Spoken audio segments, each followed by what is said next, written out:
God bless you, Stephen Miller, for stepping up. And I would like to applaud him for a brilliant performance on what I expect to be his final appearance on Jake Tapper's show. As you know, on this show, we do not like Jake Tapper. There is no reason to like Jake Tapper. Jake Tapper is sanctimonious. He's smarmy. He's absolutely an activist who pretends to be an impartial journalist. That's the worst kind. I write it in my book, Shameless Liars, new book that just hit this week. I write about the myth of objectivity, where objectivity in journalism originally came from. It's in my book. Read about it.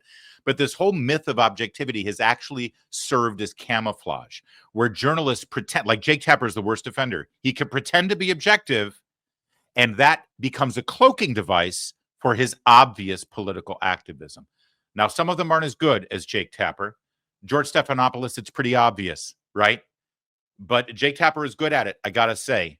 But there's no objectivity over there. He is smarmy, he is sanctimonious, and he loves to talk down to his guests when his guests are Republicans and conservatives or people who support Donald Trump. And he always seems to lose the mask when he interviews this guy, Stephen Miller.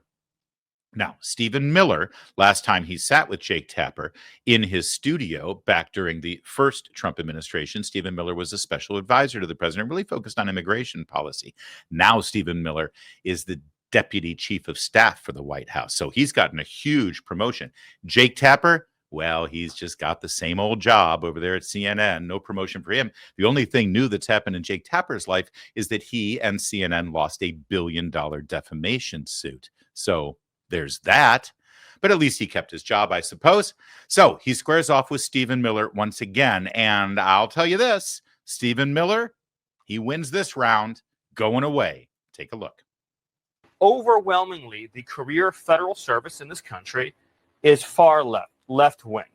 I don't know that to be a fact. Well, I'll give you a great example. We looked at USAID as an example. That's 98% of the workforce either donated to Kamala Harris or another left-wing candidate, just as an example. Okay, but let me just an entire workforce is having a whoa. Did you just say that saying someone voted for Kamala Harris is demonizing them? No. So according your suggestion is that there's a bias. No, but you used the word demonizing. You just said that I'm demonizing somebody by saying they voted for Kamala Harris. Let's get back on track. But I am on track. Okay. That is so beautiful. All right. So Stephen Miller says, the vast majority of the employees of the federal government are left-wing Democrats. He says, well, what do you mean? I don't know that to be true. And he says, oh, no, we do know that to be true. 98% of them either donated to or voted for Kamala Harris. And Jake Tapper says, well, you can't demonize the entire workforce. And Steve was like, I'm sorry. So voting for Kamala Harris, saying someone voted for Kamala Harris is demonizing them, Jake? What a great moment. And what does Jake Tapper do? Let's get back on track. In other words, don't you trap me. Don't you say my words back to me. You caught me off guard, and I spoke the truth for a moment there. Don't you do that. Let's get back on track. Let's get back on track. The fact of the matter is, yes, this whole permanent state, this what you call it, the deep state, the bureaucratic state, the permanent political class in Washington, D.C., call them whatever you will, but overwhelmingly, they support Kamala Harris and the Democrats. We know that. And of course, the new president that comes in, he should be able to say, these are the people who are supposed to carry out my agenda. Why would they carry out my agenda if they oppose me? In fact, they're going to undermine my agenda. And so he would like to scrutinize them and, if possible, fire them or at least relocate them from a critical position. And Jake Tapper, how dare you demonize them? Okay, Jake, we'll get back on track. Let's see if this goes any better for you. I don't think it will. Do you believe, does anyone believe, that an unaccountable, career-tenured bureaucrat should be able to approve vast sums of money for the projects that they personally agree with that no accountable employee in the federal government has reviewed? I'm literally asking about Meals on Wheels. I mean, you know, we are, but Jake, yes, Jake, you do know what I'm talking about. I'm telling you, as the memo says in black and white letters, no financial benefit programs to Americans are affected. No individual assistance programs are affected. It's there in black and white. Yeah. We always knew that the media was going to spin up fake stories to try to create controversy, to try to create scandal. I'm not saying you, Jake. I would never say you. I'm not saying you. We invited you on to clarify, Stephen, and we just And I'm here. Right, And I know, and I all- appreciate it. all- I want to turn to I'm immigration in 1 explaining it second, to but Jake Tapper keeps wanting to change the subject. Let's turn to immigration then, right? Okay, fine. Let's turn to immigration, shall we? But that is, again, a great own. It's like all you people in the media, not you, Jake, you would never do such a thing, but all you people in the media, Meals on Wheels, Meals on Wheels. The memo clearly states that any benefit program that goes directly to the American people is not being affected. And by the way, even if Meals on Wheels is put on hold for a week, fine. Let them wait out a week. They can go to NGO, or they can go to OMB, and they can say, no, we're fine. We shouldn't get caught up in this web. And then OMB can evaluate it and say, yeah, okay, you guys are non-political. We'll go ahead and free up your funding. But what about the condoms to Gaza, right? That's the point.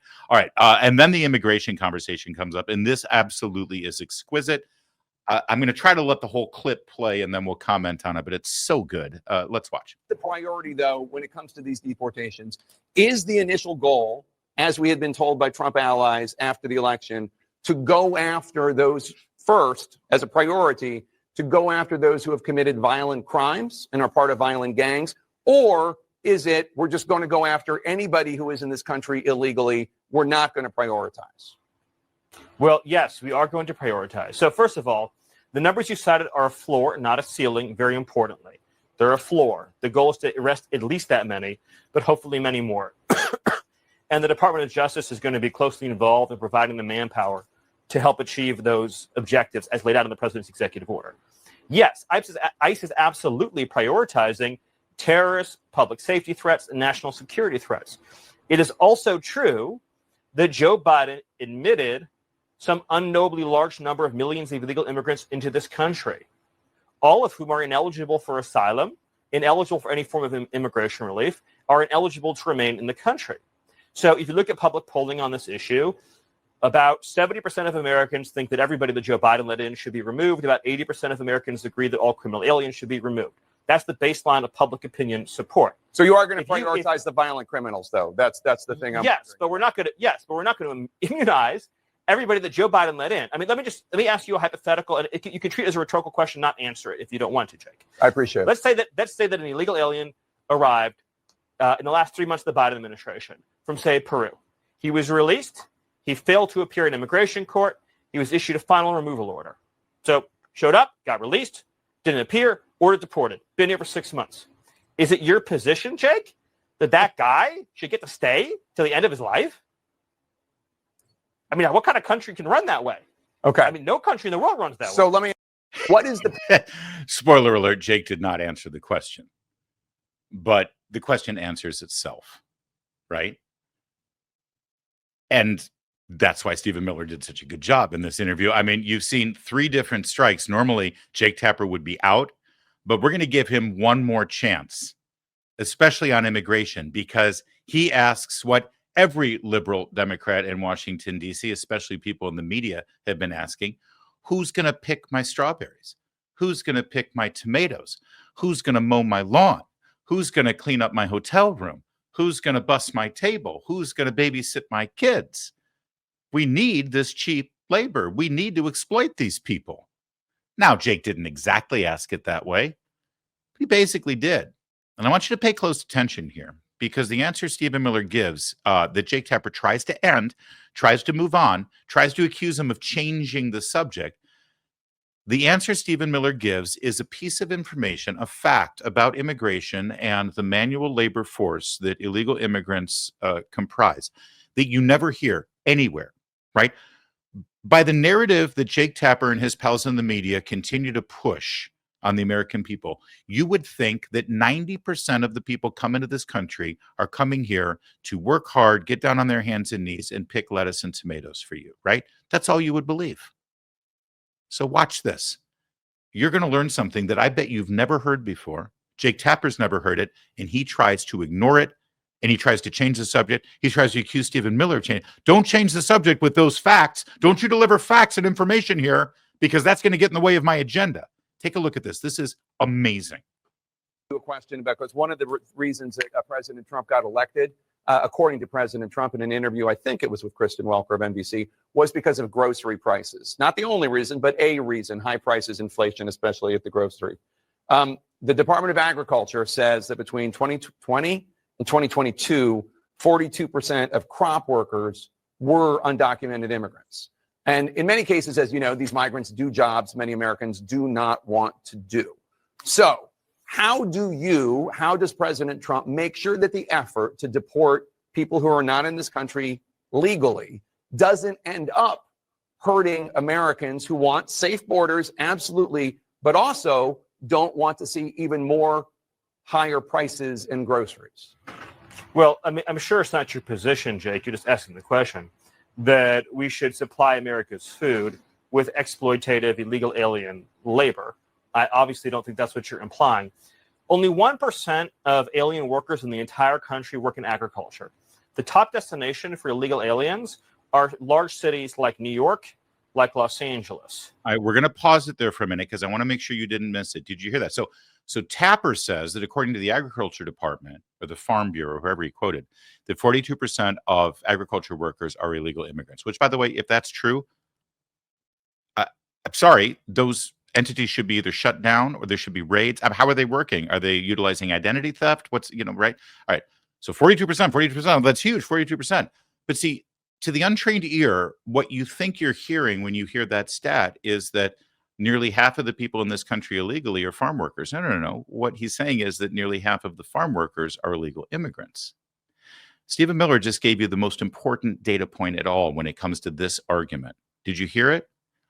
1% of the illegal immigrants that come into this country work in agriculture. 1%. 1%. The vast majority of these people are going to New York or Chicago or DC or LA or San Francisco, not picking a lot of crops in Manhattan, right?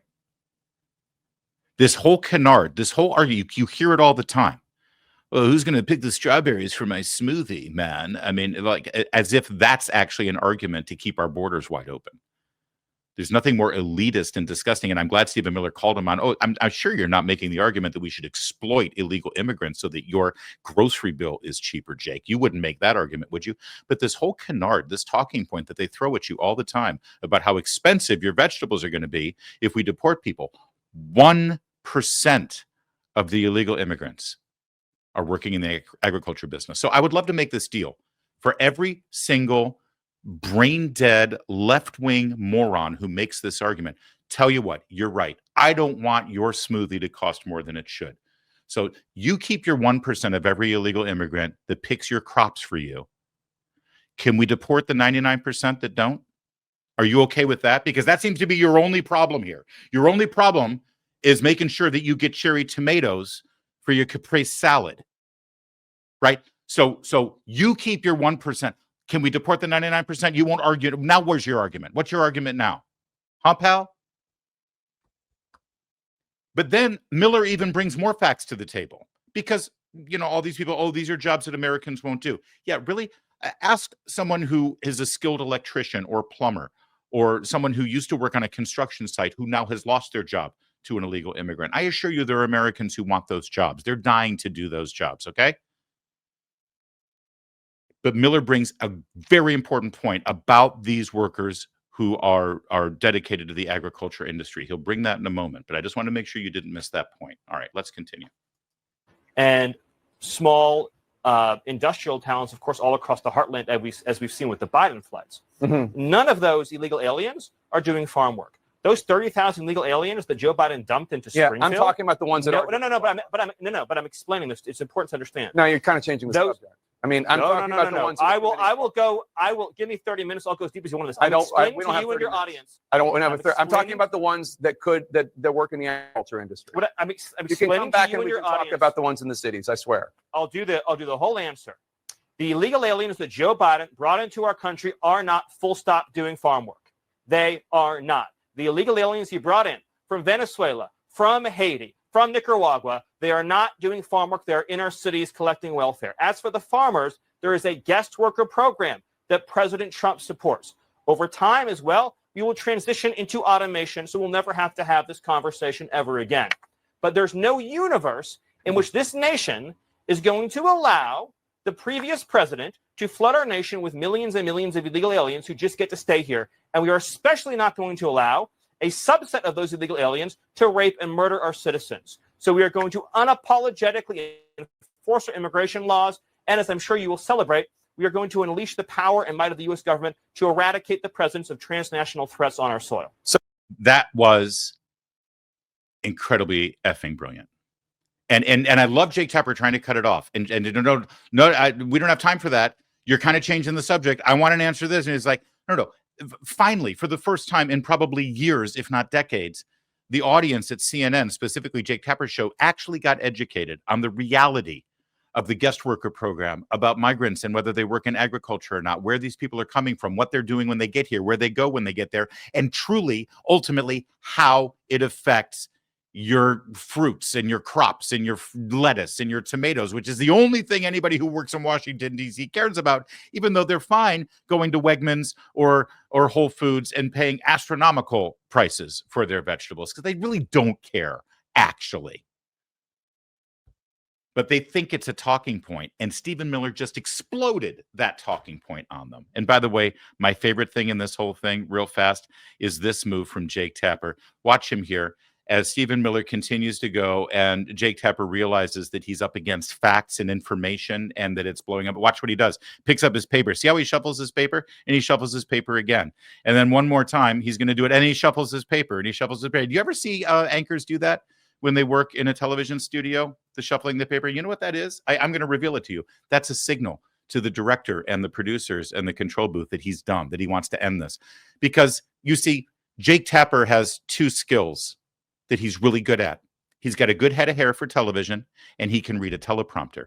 And every single question and every single thing that he was supposed to say during this interview was on the teleprompter. So why does he have the paper? What's the point of the paper? What is he doing when he shuffles the paper? What's the point of it, right? Well, as somebody who's actually been on a television set before with a person like Jake Tapper, but not Jake Tapper, he'd never have me on his show. Do you know what the paper is? The paper is the hard copy printout of his teleprompter. So in case there's an equipment failure and his teleprompter goes out, he can read what's on the paper. That's it. That's all it is. So why does he have to shuffle it? Why does he have to look at it? Why does it serve any purpose at all other than as a backup in case the teleprompter goes down? Why are they always messing with it? Because when Jake Tapper does that with his paper, he's trying to signal to the booth that we got to get out of here. We're done. Let's move. Let's go. Next topic. This guy's messing up the narrative. I love that. I love that moment more than anything else. These people are hacks. Don't take a back seat to them. I was about to say they're no more intelligent than you. Actually, they're much less intelligent than you.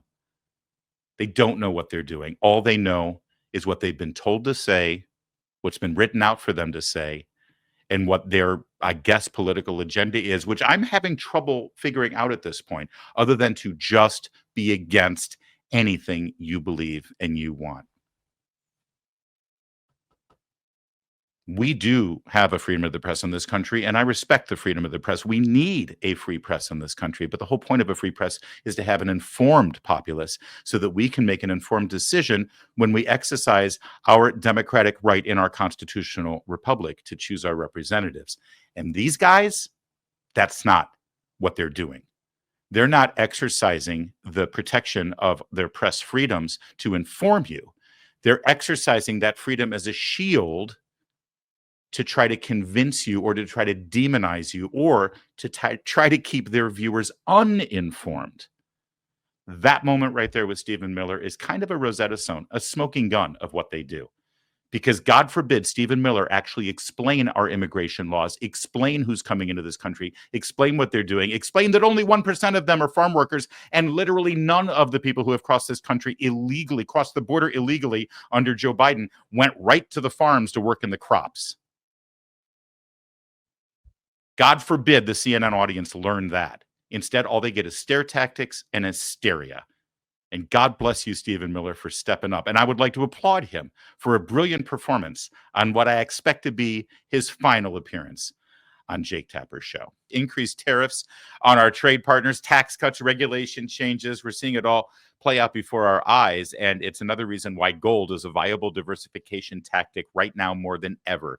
Now, Birch Gold, which is the only gold company I would dare to endorse, they're releasing their ultimate guide for gold in the Trump era. It's got a foreword by Donald Trump Jr., and it's really good reading, and it's yours for free. All you have to do is text my name, Larry, to 989898. Get that free copy along with Birch Gold's free information kit on gold. Larry to 989898. Birch Gold is the company I recommend to help you convert an existing IRA or 401k into a tax-sheltered IRA in gold. Did you catch that? No money out of your pocket. These are existing IRAs and 401ks that you currently have that you then convert. Birch Gold is going to help you along the way. Text my name, Larry, to 989898. Get your free copy of the ultimate guide for gold in the Trump era. There's no obligation, just information. They've got an A+ rating from the Better Business Bureau. They've got thousands of happy customers. You too can turn to Birch Gold. Just text my name, Larry, to 989898. Do that today.